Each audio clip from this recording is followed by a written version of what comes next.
여러분 안녕하십니까, 박재용입니다. 진영을 넘지 않고 진영에 갇히는 본격 편파 방송 블루 라커룸. 자, 목요일에는 진보 패널 두 분과 함께합니다. 자, 오늘도 박지훈 변호사님 어서 오십시오. 안녕하세요, 박지훈입니다. 민주진영의 JYP 박진영 부원장님도 함께합니다. 어서 오십시오. 안녕하세요.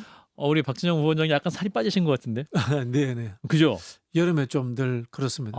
안정태도 좀 바뀌었죠. 요 저기 민생지원금.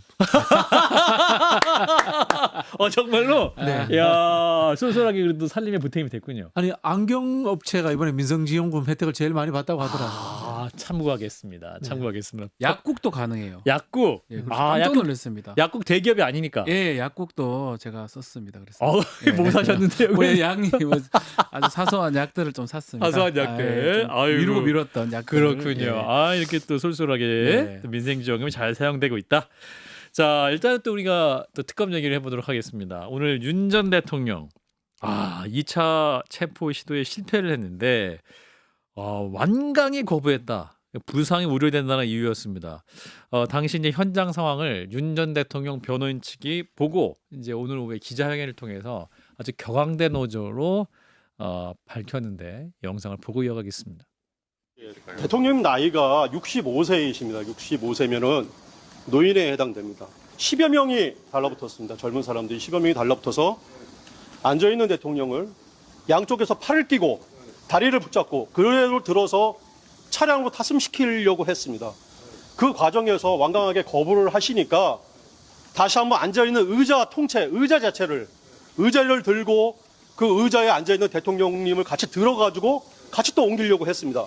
그 과정에서 의자가 뒤로 확 빼졌고 대통령이 땅바닥에 철석 바닥에 떨어지는 그런 사태까지 발생을 했습니다. 그러면서 허리를 의자 다리에 부딪히기도 하셨고 또 팔을 너무나 세게 잡아당겨가지고 팔이 빠질 것 같다고 좀 제발 좀 놔달라고 부탁을 해서 겨우 강제력에서 조금씩 벗어났습니다. 이 과정에서 일어난 모든 불법 행위에 대해서는 관련자들에서는 반드시 응분의 책임을 물을 것입니다.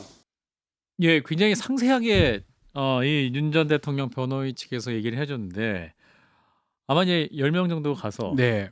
팔을 이렇게 잡고 들어서 의자 자체를 막 들었던 것 같아요. 네. 예, 어떻게 들으셨습니까? 그러니까 지금 이렇게 막 화가 나가지고 지금 저러고 있는데 네. 변호사, 네. 변호인들이죠. 예, 그리고 설득을 시켜서 데리고 나와야 돼. 변호인도 잘못하건 하는 거예요. 그렇죠. 그러니까 법 집행을 하는 거잖아요. 기본이 설명도 필요 없어요. 그냥 당연히 가야 되는 거예요. 장애가 있거나 뭐 못 가는 상황 아니면 네. 무조건 가야 되는데 지금 그걸 갖고 뭐 화를 잔뜩 내면서 뭐 10명이 와서 뭐 잔뜩 뭐 이렇게 했다 의자를 어떻게 저렇게 땅바닥 앉으면 뭐 어쩌라고요. 그럼 뭔데 그게요. 그럼 무슨 응분의 책임을 묻습니까? 저는 오히려 이걸 거부하는 거를 공무집행 방해라든지 범죄가 되는 걸로 보이거든요. 윤석열이 하는 행동이 범죄가 되는 거지요. 그거에 대해서 무슨 응분의 책임을 묻습니까? 변호사라도 그 의뢰인 위해서 하는 거라면 제대로 된 변호를 해야 되고 설득을 시켜야죠. 이게 무슨 꼬라지고 무슨 창피입니까? 이게 뭡니까 이게? 아니 이분이 얘기하는 걸 보면 다 불법이래요. 모든 뭐가 과정이. 불법입니까 이게? 윤석열 하는 게 불법이죠. 무슨 말이지? 뭐 이런 생각이 들면서 오히려 화가 납니다 진짜. 예. 국민들이 화가 나는 상황인데요. 예, 저 변호사한테는 의뢰인이고 훌륭한 대통령인지 모르겠지만요. 예. 우리 국민들과 법적으로 봤을 때는 범죄자입니다. 범죄자를 체포하는 과정인데 범죄자가 저항한다고 체포를 안 합니까? 범죄자가 나이가 있다고 칩시다. 그러면 체포를 안 합니까? 모든 범죄자는 공권력을 동원해서 공권력이라고 하는 것은 발로 쳐서 물리력도 포함되는 겁니다. 예. 체포하는 것이 법 집행 절차의 기본입니다. 법 집행 절차의 기본에 불응하겠다는 거예요. 지금 윤석열과 그 일당들이 이야기하는 것은 아직도 내란에서 우리는 저항하겠다 이런 뜻으로밖에 해석이 안 됩니다. 사실 특검이 이제 아침 일찍 들어갔죠. 8시 좀 넘어가지고 네. 이제 시작을 했었어 가지고 초반에는 이제 무난하게 집행되는 것처럼 보였었는데 그 한 1시간 40분 동안 엄청나게 또 격렬하게 저항을 했던 것 같아요. 네. 지금 어떻게 해봐야 이게 되는 결국은 이 저항하는 게 뭐 저 자리에 변호사가 있었는지 저는 정확하게 알 수는 없지만 예, 있었다고 이제 본인이 얘기를 막 하는데. 보고 지금 하는 네, 장면으로 보이는데 좀 더 나아가서는 변호사도 문제가 있는 거 아니냐 저 생각이 들어요. 네. 지금 말하다시피 이 그 집행을 한 사람들한테 무슨 책임을 묻는다는데 무슨 책임을 묻겠다는 거예요. 예, 지금 만약에 그 거부하거나 집행을 방해한 사람들이 책임을 져야 될 상황이고 예. 좀 계속적으로 좀 납득하기 어려운 게 그냥 가서 대답을 안 하면 돼요. 입 닫고. 아, 그러니까 이 변호사가 또 굉장히 아까 이제 기자들 앞에서 했던 얘기 중에 하나가 어차피 진술 거부할 건데 왜 들어가냐. 어차피 진술 거부하러 나가라고요. 아니 그래서 진술 거부하러 나가라고요. 아니 어차피 가서 거부권 행사할 건데 왜 데려가려고 하냐라고 정말 얘기를 하는 거 화가 보면서 야 이게 지금 무슨 상황인가. 이게 변호사가 할 말은 아니지 않아요? 지금 진술 이거는? 거부하고 가가 말하지 말라고요. 자, 도둑질하는 아, 예. 나이 많은 범죄자가 있습니다. 예. 현장에서 경찰이 봤어요. 잡으려고 하는데 나 어차피 가서 진술 안 할 거니까 네. 잡지 마 이렇게 하는 게 말이 됩니까? 이 말이 안 아니, 똑같은 되잖아요. 얘기예요, 지금. 잡아요. 똑같은 말이 안 되는 얘기예요. 이야기지 예, 않습니까? 예. 그리고 사실은 진술 거부하는 것도 본인의 권한이지만은 검사라고 하는 사람은 잡아와서 취조를 해서 수사하는 것도 검사의 권한인 거고요. 예. 또 그 과정에서 진술을 거부하더라도 그 사람의 행태라든가 뭐 태도 이런 것들을 통해서 또 판단할 수 있는 거리가 있는 거고요. 법률적 절차와 그게 다 필요하기 때문에 하는 거 아닙니까? 이제 말도 안 되는 이야기를 하고 있는 거예요. 아니 그리고 변호인들이 결론을 미리 정해놓고 가고 있다고 얘기하는데 사실은 검찰 측은 피의자로 보는 것이고 유죄라고 그렇죠. 판단하고 공소를 유지하는 거 아니에요. 맞습니다. 아니 그 행위가 불법이라고 얘기하면 뭐 재판하지 말자는 거 아닙니까? 그러니까요. 아니 지금 저는 이게 무슨 상황인가? 이게 이거를 변호사들이 보- 하는 말이 지금 무슨 얘기인가? 보면서도 사실은 납득이 안 되고 어처구니 없는 뭐 상황들이 너무나 많거든요. 네. 뭐 저도 변호 활동을 하지만 뭐 그래 따질 것 같으면 뭐하러 조사를 하고 뭐하러 아무것도 하지 말죠. 그러면 그 다 가능하다는 말인가요? 아니잖아요. 재판하러 예. 가야 되고 사실은 예. 그리고 조사받으러 가야 되고 예. 다 그렇게 하고 있잖아요. 그렇죠. 그게 정해진 수순이든 뭐든 간에 거기 가서 입을 닫고 있든 진술 거부권 행사든 그게 우리가 정해준 절차 아니겠습니까? 아니 그러면 옛날 조선시를 치면 곤장 때리죠. 안 돼, 그런 거 안 하니까 안 되잖아요. 조선시를 치면 뭐 옛날에 같으면 완전히 포박해가지고 데리고 올 건데 그렇게 하지 않잖아요. 예. 절차라는 게 있기 때문에 그걸 하는 거고 최소한의 절차는 지킬 거라고 가정했기 때문에 더 이상 규정을 안 해놓은 거거든요. 근데 지금 이렇게 나오니까 아마 특검 입장에서도 곤란하니까 여러 명이 가서 아마 어쩌면 방법 중에 하나를 의자를 든 것 같아요. 같이 맞아요. 들고 가는데 거기서 발부강하면서 넘어진 거 아니겠습니까? 안 예. 간다고 뻗대다가 예, 예. 그렇게 봐야 되지 그걸 뭐 하고 일부러 떨어뜨리는 것도 아니고요. 예. 순순히 따라올 것 같으면 이럴 필요가 뭐가 있습니까 사실은. 집행한 사람이 한 10명 정도 된다는데 그 누군지 확인해 봐야 돼요. 예. 제 생각에는 교정당국의 교도관 될 가능성이 많다고 봅니다. 뭐 경찰도 왔었다. 뭐 네, 얘기는 경찰도 왔지만은 경찰보다는 법적으로 보니까 교정당국의 교도관들이 이 범죄자를 끌어낼 수 있는 권한이 있다고 하더라고요. 예. 근데 못 끌어냈잖아요. 저는 이 교도소와 교정당국이 엄청나게 여기에 대해서 네. 저는 조사받아야 된다고 봅니다. 아. 물리력을 행사할 수 있는 법적 근거를 가지고 있는 집단이 예. 이걸 행사 못한 거잖아요. 이거 굉장히 비판받아야 될 행동이고 예. 그러다 보니까 지금 법무부 장관에 대해서도 불만 섞인 목소리가 많이 나오고 있습니다. 근데 이 부분이 이제 팔을 너무 세게 당겨서 팔이 빠질 것 같다. 제발 좀 놔달라. 이 말을 그러니까 윤 전 대통령이 아마 보통 억양을 했을 것 같지는 않고 아마도 뭐 욕설 비슷하게. 뭐 이게 경로를 많이 자주 했다고 언론에 잡혔기 때문에 아마 소리를 질렀을 가능성도 있을 것 같은데 이제 민주당 쪽에서는 3대 특검 그 위원회에서는 CCTV 공개해라. 네, 제 말씀은요. 그 바디캠이 있을 겁니다. 바디캠. 예. CCTV를 그냥 공개하는 게 맞다고 생각이 들어요. 아 그런가요? 예전에 뭐 비슷한 예는 그렇게 보기는 어렵지만 후세인 같은 사람 검거되는 장면도 사실은 그렇죠. 다 공개가 됐습니다. 뭐 그게 옳고 그름을 저는 떠나서요. 오사마 빈 라덴도 예, 그 공개가 됐습니다. 됐었죠. 예, 사실은. 나중에 예. 공개가 됐습니다. 마찬가지로 내란 범죄를 저지른 사람이고 이런 정도의 법 질서에 순응하지 않고 법을 그냥 아무 생각하지 않는 사람들이거든요. 예, 예. 이 사람한테 뭘 기대하고 뭘 더 이상 해줍니까? 사생활요? 뭐가 필요합니까? 빨가벗고 난리치는데 예. 지금은 팔 빠진다고 난리치고 그런 사람이라면 결국은 저는 영상 공개를 통해서 어떻게 추한 모습을 보이고 있는지 국민들한테 소상하게 밝히는 것도 방법 중에 하나가 아닐까 생각을 해봅니다. 국회가 나서야 됩니다. 국회가요? 국회 법사위 열어가지고요. 어. 특검하고 법무부 장관 그다음에 교정당국을 불러야 됩니다. 그래서 예. 일단 그 법무부 장관과 교정당국을 호되게 질책을 해야 됩니다. 왜냐하면 법 집행을 못한 거 아닙니까? 네. 그래서 법 집행 과정에서의 어떤 문제점이 있었는지 네. 말씀하신 것처럼 바디캠이라든가 CCTV 있으면 공개하라. 그렇게 해서 윤석열이 어떤 행동을 했는지 국민들에게 다 보여줘야 됩니다. 아, 지금까지 행보도 굉장히 국민들이 충격을 받으셨는데 만약에 CCTV가 바디캠이 공개가 되면 더 큰 충격이 있을 것 같은데. 네. 자, 이런 가운데 김건희 씨 어제 특검에 나와가지고 이분은 또 남편과 달리 잘 조사를 받았어요. 한 11시간 정도 특검이 있었는데 진술 거부권 행사하지 않았습니다. 다 본인 할 말 다 했고 그래서 이를테면 이 변호가 어떤 조사 임하는 방식이 너무 달라가지고 윤 전 대통령과 이미 손절한 것이다. 이제 자기가끼리 서로 가는 것이다. 이런 얘기가 나오는데. 아마 들어오면서 이제 가장 먼저 말했던 게 네. 이제 눈에 띕니다. 미천한 사람, 뭐 아무것도 아닌 사람. 저같이 아무것도 아닌 사람이 예. 국민들 심려를 끼쳐드려서 죄송하다. 그 아무것도 아닌 사람에 저는 많은 방점이 찍혀 있는 것 같아요. 그 멘트가 본인이 이제 즉흥적으로 하는 거라기보다는 준비된 멘트라고 봐야 될 것 같고요. 아마 그게 조사는 내도록 일관하는 과정이었을 것 같아요. 난 권한은 질문하면 나는 권한이 없다. 아. 범죄 자체가 대부분 신분범에 가까워요. 직권남용죄, 네. 뇌물죄. 네. 그러면 직권남용죄는 직권을 남용해야 되는 직권이 없으면 남용할 게 없지 않습니까? 그두 번째 뇌물죄도 공무원이 받아야 되는 거예요. 그럼 다만 성립한 알선 가능 수재 뭐 뇌물죄 성립할 수 있지만 그런 것들을 이미 알고 있기 때문에 윤석열한테 모든 것을 우리 남편이 했다. 나는 모른다. 그렇게 답변했을 가능성이 매우 높고요. 예. 그렇게 함으로써 윤석열한테 뭐 뒤집어 씌우는 형식이 아마 됐을 거라고 추측이 됩니다. 저는 아무것도 아니고요. 남편이 대통령이었습니다. 네. 그렇게 했을 것 같아요. 그렇죠. 아무 것은 윤석열이죠. 아무것을 나는 아무것도 아닌 사람. 윤석열은 아무 것인 사람. 아무 것이다. 예, 아무 것인 사람이 아. 다 일을 했고 예. 나는 권력이 없었다라고 이야기를 하고 있는데요. 우리 최순실 네. 사건 때 보면은 지금은 최서원 씨. 예. 그렇죠. 이제 안종범 씨라는 수석. 이제 대행해 주는 사람이 예, 콕 집어서 나타나잖아요. 아하. 저는 뭐 김건희 씨가 대통령실이라든가 네. 특정 관료들과 통화했는 내용이라든가 그런 것들이 나오면 이것도 저는 이 논리 구조도 없어질 것이다라는 생각이 들고요.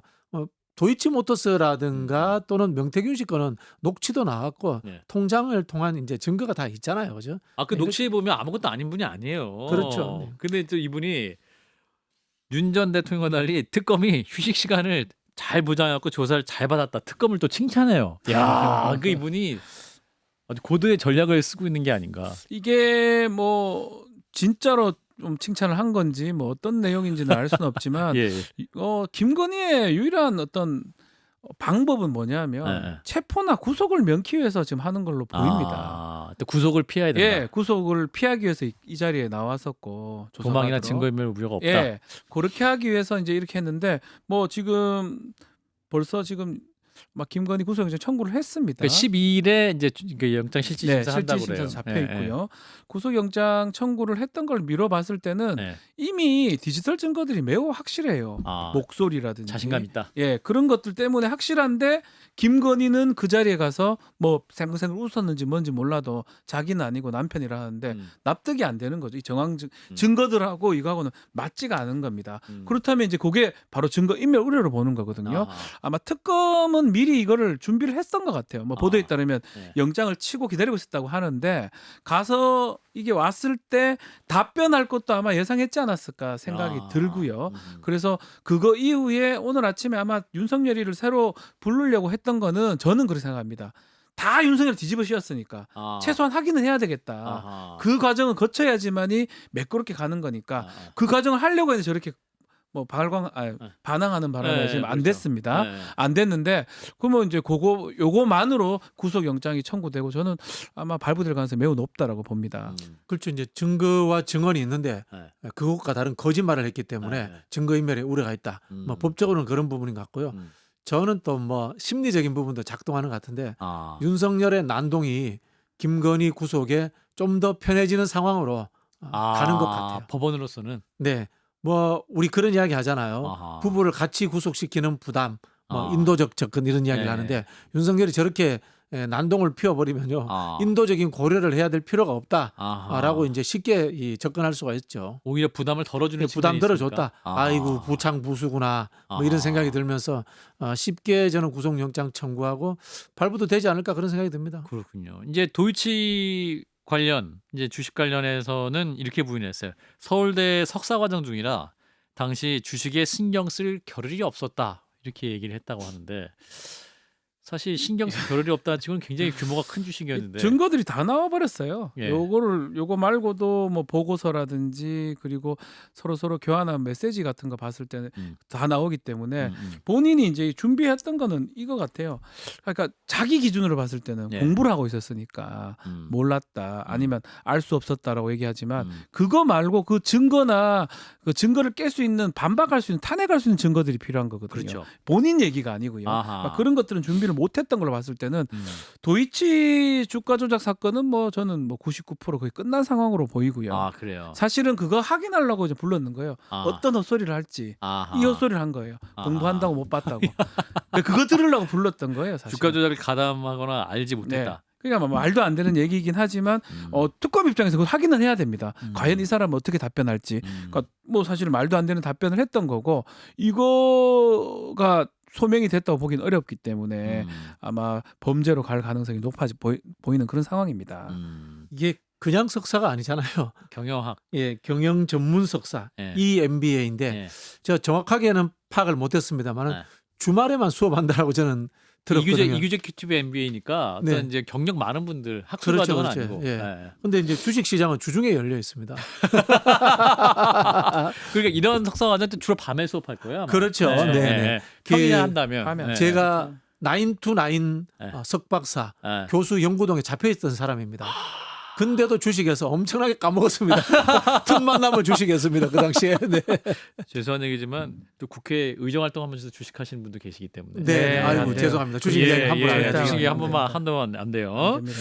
명태균 씨 관련해서도 얘기가 나왔는데 나는 힘이 없는 사람이다. 힘도 없는데 명태균 씨가 계속 연락해서 부담스러웠다. 그래서 대통령실을 통해서 명태균을 끌어냈다라는 게 핵심이에요. 그리고 명태균 씨가 줬던 여론조사에 대해서도 뭐 그냥 그런가 보다. 이것도 마찬가지입니다. 그런가 보다. 내가 한 게 아니다. 그런가 남편이 명태균과 거래를 했고 남편이 이득도 받았고 남편이 혜택을 줬다. 예. 그러니까 직권남용죄나 정치자금법 공선법 위반이거든요. 예. 여기서 다 남편이 한 거지. 나는 뭐 뭐가 돌아가는지 모른다. 그냥 명태균 아가 전화 받기 싫었는데 지금 딱 드러난 것만 갖고 그냥 답변하는 거거든요. 마찬가지로 특검이 가지고 있는 거 김영삼이 해주라 했는데 뭐 명태균이 뭐 그런 증거들을 갖고 네. 지금 하는 거거든요. 네. 뭐 특검이 봤을 때는 그냥 속으로 웃었을 거예요. 아 그래 그렇게 답변하셔요. 아. 상관없습니다. 그 답변은 답변인 거고 기소하고 공소유지하는데 저는 아무 문제가 없지 않을까. 이런 것도 어쩌면 증거인멸 우려로 봐가지고 구속영장 청구에 포함이 됐을 것으로 봅니다. 그러니까 명태균 씨한테 계속 연락해서 부담스러웠다. 나 힘이 없었다. 여론조사 그런가 보다 했을 뿐 이렇게 얘기했지만 사실 명태균 씨가 또 본인들 커뮤니티에서 이렇게 전화에 또 녹취록이 있었잖아요. 다 있어요. 본인이 부탁을 했는데 대통령이 명확하게 그 부탁을 들어주지 않자 여사가 대통령에게 강하게 얘기해서 왜 오빠 이렇게 얘기 안 해줘? 하고 혼냈다. 그 다음에 또 여사가 전화 오는 거 봐라. 예. 그 얘기를 또 녹취 내용이 있었잖아요. 그러니까 김건희 씨가 수동적 역할한 게 아니에요. 최소한 뭐 교사 정도도 되는 거죠. 예. 그 명태균 씨가 글을 남기는데 그런 이야기도 있대요. 윤석열이 집권하면은 권력과 인사에 5대5로 김건희와 나눈다. 뭐 그런 이야기도 있었다고 하잖아요. 이게 사실은 국정농단과 연결된 선거 개입 행위 이런 식으로 아마 정리가 될 것 같아요. 자, 건진법사 청탁 관련해서 이렇게 얘기를 합니다. 명품 받은 사실 없다. 없답니다. 그리고 건진법사를 연락했던 전화번호는 행정관을 사용했다 진술을 했다고 하는데 이게 다 아니라는 거 부인하고 있는 건데. 네.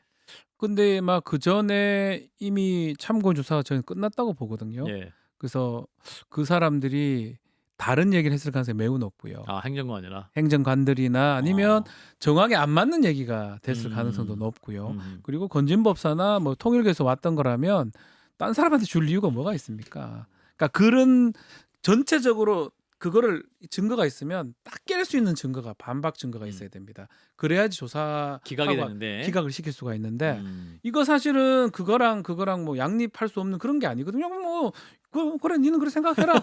증거는 이래 있다. 이렇게 되는 상황이거든요. 그러니까 본인이 답변하는 거하고 그 답변을 통해서 이 증거들을 깰 수 있는 상황은 아니다. 이렇게 보이는 상황입니다.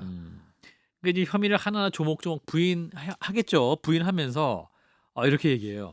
건진법사와 명태균 씨 이 두 사람은 고마운 사람들이다 이렇게 얘기를 하는데 요거는 또 명태균 씨랑 건진 법사에게 분명히 또 알려질 것이기 때문에 그렇죠. 네, 두 사람한테 네. 적당히 말 좀 잘해줘. 아. 뭐 이런 식의 시그널입니까? 시그널을 주는 거죠. 지금 보면은 건진법사 법당에서 김건희 씨 2014년도 핸드폰이 나오지 않습니까? 맞아요. 네. 그리고 또 뭐 인삼 뭐 선삼입니까? 그런 관련된 뭐 나는 안 맞다 뭐 그런 이야기도 하고 뭐 네. 건진법사가 받았다면 나는 알 수 없다 뭐 이런 이야기를 한단 말이에요. 예, 예. 근데 이 이야기는 뭐냐면은 건진법사가 무슨 행동을 했고 자기하고 어떤 깊은 관계가 있었다는 것은 이미 다 다 드러났고. 이야기해버린 거예요. 이야기해버린 거기 때문에 예. 결국은 관련되는 증거가 한두 개만 찾아버리면은 아. 이거는 그대로 상황 논리가 예. 성립돼 버린다고 봐요. 예. 이 말을 들은 명태균 씨랑 건진 법사 어떤 마음을 가질까요? 글쎄요. 뭐 박 변호사님 또 이런 여러 가지 어떤 재판도 탐해 보시고 증인들이 이렇게 이제 상대에게 던진 메시지에 그럼에도 영향 받아요? 불구하고 이 두 사람이 자유롭지 못해요. 아직까지 건지는 어쨌든 지금 구속이 안 돼 있죠. 구속 영장이 계속 피해갔던 예. 거거든요. 건진 구속이 안 됐죠. 그리고 명태균은 보석인 상황인데 또 구속될 가능성이 높은 상황이고요. 두 아. 사람이 이 형사 절차에서 특검에서 자유롭지가 않습니다. 자유로울 때는 그런 말 들으면 아 그래 생각해주면 내가 좀 협조해주지가 되는데 예. 지금 두 사람이 받고 있는 혐의라든지 이것도 작지 않아요. 그렇기 때문에 글쎄요 저는 큰 의미가 없지 않나. 큰 의미 결국 없다. 이래 되면 서로 자기 살 길을 찾거든요. 아하. 명태균 역시 내가 갖고 있는 걸 갖고 내가 살 길을 찾을 거고요. 건진 역시 자기 살 길을 찾을 겁니다. 건진도 지금 통일교통에서 돌았던 거 중간에 브로커 뭐 중개인 역할을 했기 때문에 예, 본인 예. 자유롭지 못하거든요. 그래서 저는 이 두 사람 아니면 이 두 사람 아니라도 또 그 앞에 또 있어요. 윤용호라는 사람도 있고요. 그 통일교. 예. 전 세계 한 명씩 본부장. 다 배치가 돼 있어요. 예. 그러니까 그런 사람들이 또 얘기를 해버리면 예. 결국은 다 흐트러지기 때문에 예. 저는 큰 의미는 없다. 큰 의미 이렇게 없다. 봅니다. 자, 목걸이. 자, 논란이 됐던 목걸이. 자, 당시 2022년 8월 당시 대통령실에서 지인에게 빌린 것이다. 이렇게 해명을 했었고 지난 5월 검찰 조사에서는 모조품이다. 가짜다. 이렇게 진술했는데 이번에 또 새로 나온 거는 엄마 최은순 씨에게 선물로 줬던 걸 순방 당시에 다시 빌려서 찾다. 이런 부분이거든요. 이것도 진술 일관성이 없는 거 아닙니까? 한 7번 바뀌었더라고요. 제가 이거 계산해- 바뀌었어요? 다 계산해 보니까 처음에는 뭐 빌렸다 했다가 뭐 소상공인한테 어떻게 했다가 현지에서 뭐 했다 했다가 모조품이라 했다가 이제 급게 엄마까지 이제 들은데 네. 저는 이걸 굳이 자꾸 이렇게 뭐 바꿀 그러니까 딱 두 가지거든요. 공직 그 고위공직자 신고 목록에 빠지게 하려고 그러려고 모조품이고 금액을 깎으려고 하다 보니 이런 일이 생긴 거고 뭐 예. 김건희 같은 사람이 명품은 모르겠으면 저 같은 사람이 내 이름 아직 기억에 반그라프 반클리프 반- 앤 아펠인가 뭐 예, 예, 페라리인가 예, 뭐 하는 그런 예, 건데 예. 저 같은 사람이나 모르지 김건희 같은 사람이 명품을 모를 리가 없지 않습니까? 그리고 가짜로 지금 모조품을 하고 갔다는 건데 네. 첫 순방 때 모조품을 했다는 건데 네. 이 사람이 지금 막고 싶은 거는 그 금액 공직자 신고된 금액 그 네. 이상을 막으려고 저러는 모습이거든요. 근데 이걸 막는다고 다른 것들을 막을 수가 없는데 이거에서 계속 거짓말하면 결국은 진술 일관성이 없는 거잖아요. 이것도 구속영장과 관계가 되는 거거든요.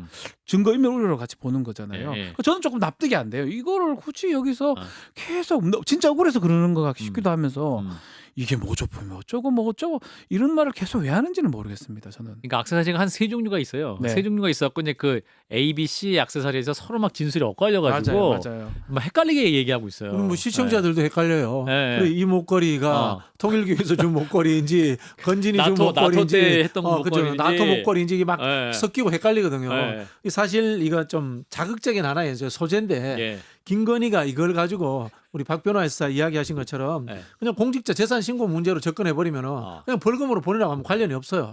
보내라고 하면 관련이 없는데 이걸 가지고 자꾸 이제 말을 바꾸니까 어떻게 되면 네. 저 사람 거짓말하고 있구나. 그리고 이 사람을 구속시키지 않으면은 오빠도 나오잖아요 여기에. 네. 오빠의 장모도 나오고요, 네. 엄마도 나오고요. 맞아요. 그 사람들하고 말을 좀 맞춰 가지고 사돈댁에 거짓말할 가능성이 또 있다. 사돈댁이 하고 있어. 막. 예, 그렇죠. 네. 이렇게 되면은 그게 구속 사유가 되는 거죠.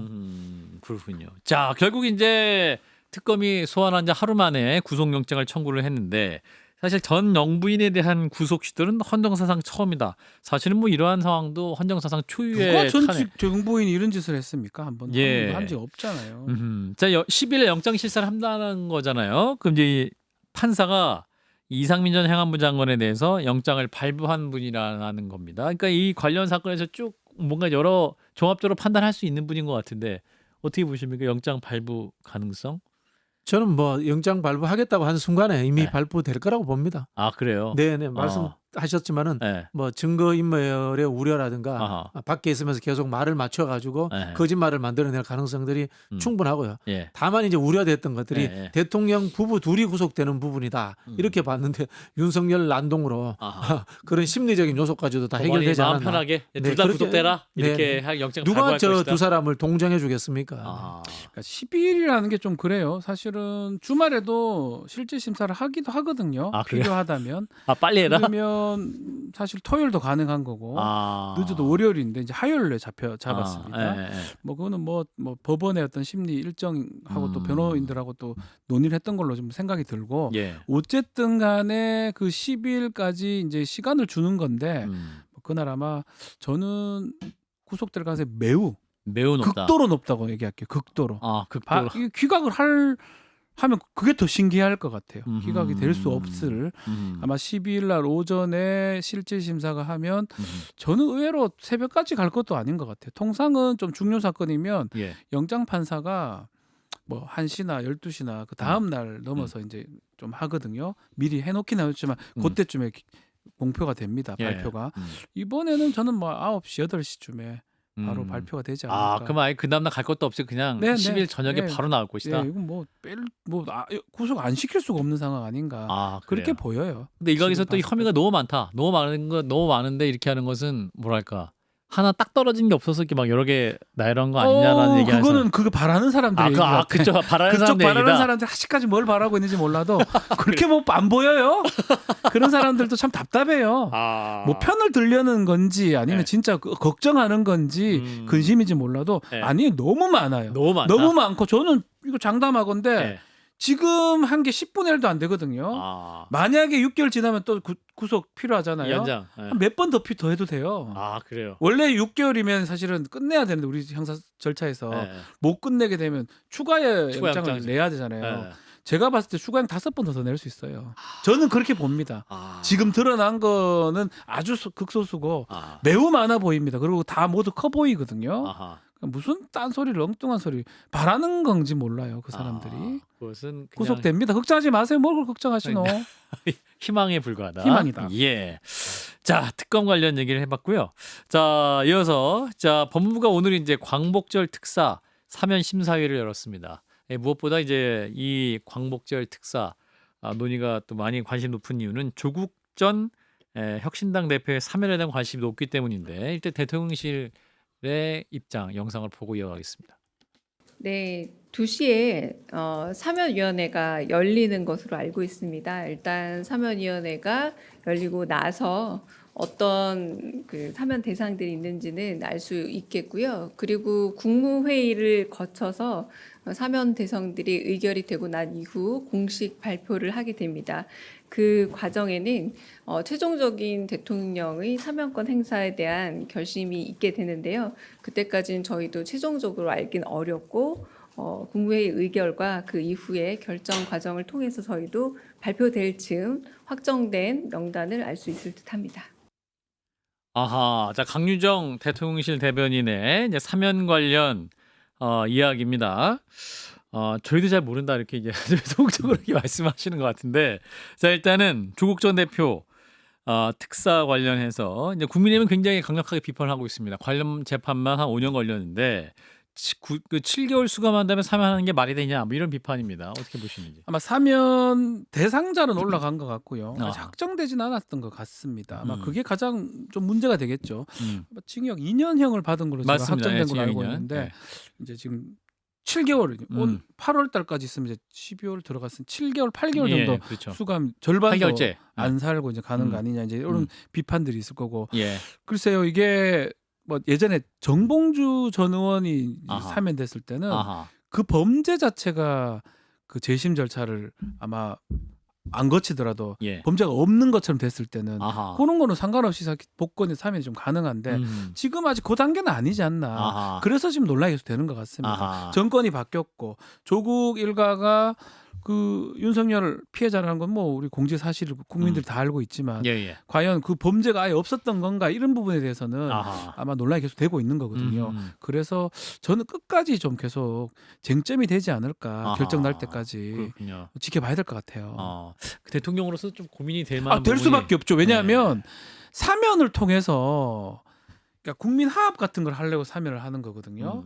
근데 이게 화합이 될지 더 갈라질지 아하. 이런 상황도 될 수 있기 때문에 음. 대통령 입장에서는 되게 고민이 될 것 같습니다. 박진영 원장님. 저는 뭐 검찰의 과잉 기소가 있지 않았나. 아, 그리고 재판부는 공정하게 재판했는가라는 음. 이 사법 절차에 대한 근본적인 의문부터 제시를 해봅니다. 예. 애초에 시작이 부인의 사모펀드 의혹에서 예, 펀드 관련 시작되었다가 시작에, 예. 결국은 자녀 표창장 위조로 갔는데 설령 위조를 했다 치더라도 이게 음. 집안이 도륙나고 아, 실형 2년을 받아야 될 사안인가라는 부분에서 재판부에 대해서 저는 예. 조금 불편함을 말씀을 드리겠고요. 예. 그리고 또 한편으로 보면은 지금 흐름 자체가 음. 사면으로 가고 있지 않나라고 저는 예측을 합니다. 아, 그래요. 제가 오늘 사실 예. 과거에 사면 업무를 해본 분하고 아. 통화를 잠깐 했는데요. 아. 중요 정치인 경우에 아. 사면 대상으로 올라갔다는 자체가 예, 예. 심사 대상으로 올라갔다는 자체가 좀 긍정적인 부분이 크다라고 음. 이런 이야기를 하시더라고요. 아하, 네. 그렇군요. 또 무엇보다 이제 사면 대상 위원회 올려갔던 이유 중에 그 결정타는 문재인 전 대통령이 이제 대통령실에 조국 전 대표의 사면이 필요하다 이렇게 입장을 전달을 했단 말이죠. 그래서 이제 문 전 대통령이 또 직접 이렇게 말씀하는 게 맞냐 뭐 이런 얘기도 있긴 한데. 그렇죠.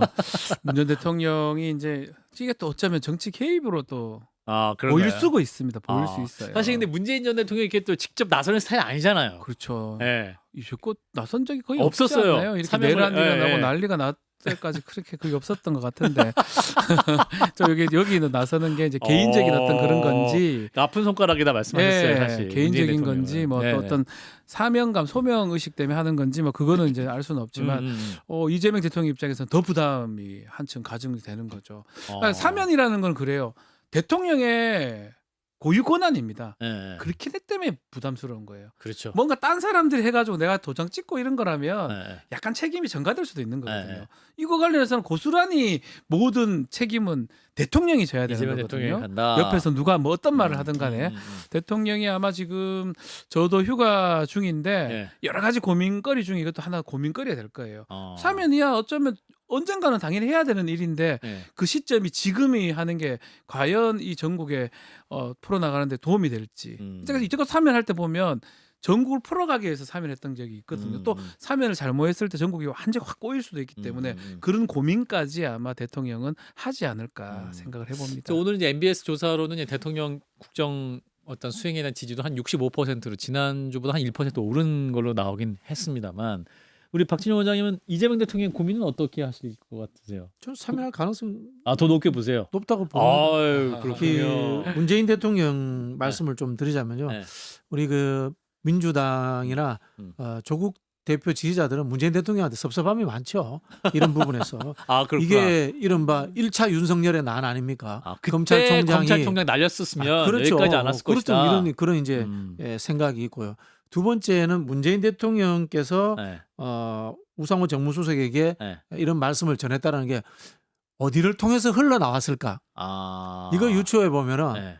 저는 좀 짐작이 되는 것 같아요. 어디서 만약에 뭐 우상호 정무수석 쪽에서 흘러나왔다면은 문재인 대통령의 요청이 있어서 사면에 좀 더 적극적일 수 있었다라는 하나의 맥락으로 흘러갈 수 있거든요. 만약에 이재명 대통령이 사면을 하더라도 네. 이 사면은 문 전 대통령의 강력한 요청이 있었기 때문에 네네. 좀 이재명 대통령도 부담 덜으시라는 네, 그렇죠. 차원에서 이제 그런 부분들이 이제 존재할 그 수 공간을 있죠. 만들었다. 그리고 이제 또 사면할 때는요. 네. 반대급부가 존재합니다. 그렇죠. 정상적인 정부에서 윤석열 정부는 비정상적인 정부 때문에 그런 일이 없었는데요.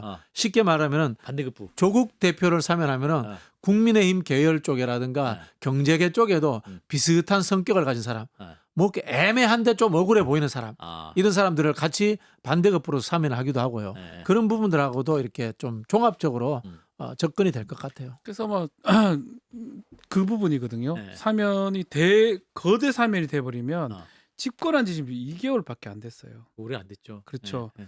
그래서 사실 그게 뭐 앞으로 전국 운영에 도움이 된다면 해야 되는데 저는 오히려 12월 3일 크리스마스 3일 또 성탄절 있습니다. 특사. 특사가 있습니다. 그때면 사실은 부담은 사실 좀 적을 것 같아요. 대통령 입장에서는. 지금 만약에 하면서 그 반대급부 부분이에요. 조국 사면 하면서 지금 사실 송원석 원내대표 때문에 몇 개 언급됐죠. 그분을 몇 참 분들- 불쌍해졌어요. 그 세 송원석 분은 안 될 대표 때문에. 거예요. 제가 그 네 분. 장담하면 그 이름 나온 사람 안상수 전 되게 시장 어려워요. 부인. 예, 그리고- 부인부터 해가지고 저것이 안상수 전 시장 부인은 살짝 좀 그런 애매한 면이 있더라고요. 아 그래요. 네. 그 나머지 세 분 네. 정치인 전직 정치인들이잖아요. 송문정, 정찬민, 그 심학봉 심학봉 세 네, 분인데 세 분은 안 됩니다. 이래 되면 이름 나왔기 때문에 안 되는 거고. 아, 그래서 이제 그쪽 하게 되면 이제 난리가 나는 거예요. 잔치가 되는 게 아니고 아, 왜 저기 사면해주고 풀어주냐 이 일이 발생하는 거거든요. 그래서 대통령이 그 고민을 아마 끝까지 할 겁니다. 제가 아, 봤을 때는 네. 그거 다 연결이 돼 있기 때문에 문제인 거예요. 조국만 하고 조국 사면만 하면 뭐 좋게 시원하게 해주고 네. 그 되는데 네. 다 보는 사람이 있는 거거든요. 아. 정치 세력 이 야당목도 해줘야 해줘야 된다는 되니까. 거죠. 그죠. 국민의힘 근데 이제 쪽에서도. 이런 부분이 있어요. 아, 연말에 하면은 내년 지방선거와의 저는 뭐별 영향을 미치지 않는다고 봅니다만은 영향을 미친다고 주장하는 사람들이 있기 때문에 아, 그럴 거면 애초에 좀 빨리 해버리는 게 어떨까 뭐 이런 생각을 할 수도 있고요. 그래서 이제 김종대 전 의원 같은 분은 조국 전 대표가 이럴 때 입장 딱 내시면 좋겠다. 아, 본인이 안 입장을 해줘도 된다? 뭐 안 해줘도 된다 안 하니까 오히려 그냥 좀 부담을 덜어주기 위해서 그런 말 하기 어렵죠. 더워요. 본인 문제인데. 엄청 더워요. 아내는 나오고 싶죠. 조국 전 대표 하루도 더 있기 싫죠. 그래요. 사람의 한시라도 사실 인지상정입니다. 그거는. 인지상정이에요. 예, 그거는 뭐 윤석열도 저러는데 조국 전 대표 무조건 나오고 싶겠죠. 그 조국 전 대표 입장에서는 그냥 다 밖에 판단 맡기고 이제 본인 입장 말하기 어려운 상황이구나. 말하기 어렵죠. 이런 부분이 있어요. 이 사면 문제가 네. 대통령이 국가 원수로서 가지는 권한이거든요. 네. 근데 또 한편으로 보면 뭔가 있냐면요. 사법 체제는 완벽한가라는 질문에서 비롯된 측면도 있어요. 이 사법 체제에서 억울한 일들이 벌어진단 말이에요. 정봉주 의원 예를 들었습니다만은 그런 경우도 있고 조국 장관 문제도 저처럼 이게 그 검찰들의 도륙질에 의해서 이런 일들이 벌어졌고 사법부가 맞장구 쳤다라고 생각하는 사람도 있고 조금 더 양보하면은 약간의 잘못이 있지만 과잉된 수사와 과잉된 형량이었다고 생각하는 사람들도 있고 분명히 불만이 있단 말이에요. 그런 부분에서 저는 정치적으로 판단할 수밖에 없다. 그런 생각이 듭니다. 네. 그렇군요. 이제 한준호 의원이 또 입장을 냈어요. 이번 사면에는 정치 있는 사면은 뺐으면 좋겠다.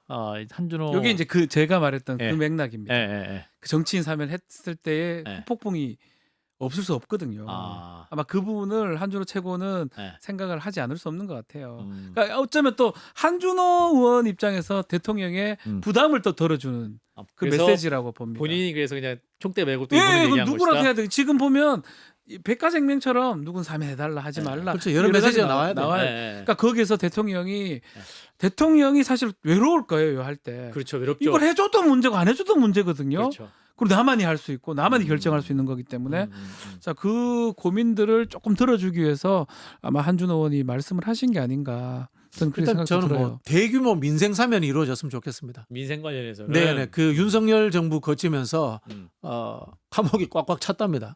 그래요? 그거는 이 생활의 문제, 어려움들 이런 부분들도 뭐 우리 국민들 속에 존재했던 거기도 하고요. 그 국민들의 생활의 어려움이라는 것들을 좀 배려하지 않았던 공권력의 문제일 수도 있습니다. 한편으로 보면은 그런 부분들도 있기 때문에 대규모 민생 사범이 좀 사면이 돼서 그 옛날에 임금 즉위하면은 뭐 대사면형 했잖아요. 뭐 그런 왕정 시대는 아닙니다만은 예. 국민들이 좀 그랬으면 좋겠어요. 마음이 편해졌으면. 네. 그렇군요. 예, 사실 또 이 사면 이슈가 그렇다면 이제 뭐랄까요?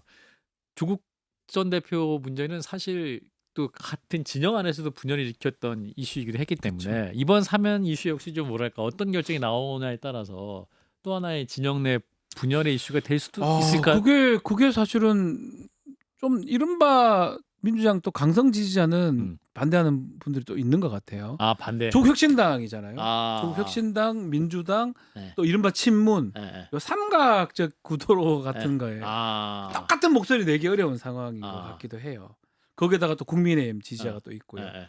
아주 절묘한 상황에 지금 조국 전 대표가 놓여 있는 게 아닌가. 정청래 당대표가 이제 조국 혁신당 예방으로 딱 갔을 네. 때 이제 조국 혁신당 입장에서 당연히 참여를 원하겠죠. 했더니 이제 정청래 대표가 이렇게 말씀했어요. 이재명 대통령이 어련히 알아서 하시겠습니다. 그게 이제 나는 피해 가겠다. 어련히 알아서 하시지 않겠습니까? 이렇게 이제 얘기를 했다. 요게 여러 가지. 근데 사실 정청래 당대표는 이제 당대표 되기 이전에 조국 대표에 대해서 굉장히 좀 친화적인 입장 취했던 분은 맞아요. 예, 그렇죠. 그래서 오히려 강성 지지층 안에서 왜 이렇게 조국에 대해서 이렇게 좀 이렇게 친화적으로 나가냐 해서 오히려 좀 그런 말씀 드렸던 분이기도 한데 그래서 이번에 되게 약간 절제해서 말한 것 같아요. 사실 어련히 알아서 하지 않겠습니다. 네, 절제하지 않는 발언이 제가 전공 아닙니까? 그렇죠. 말씀해 네, 보세요. 예. 관련해서 제가 이야기를 좀 꺼냈다가 저도 이제 비판을 듣기도 했는데 예. 저는 이런 측면도 이야기 드리고 싶어요. 조국 혁신당이 지금도 존재해야 됩니까?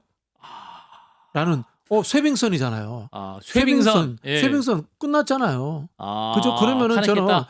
조국 혁신당이 뭐 계급 정당도 아니고 민주당보다 대단히 진보적인 정당도 아니고 괜히 뭐 호남에서 담양 군수 선거, 영광 군수 선거에 경쟁하느니 그냥 합당하는 게 맞지 않나? 합당해라 이제. 이런 생각도 들면서 사명과 함께 합당? 뭐 좀 그런 생각합니다. 네.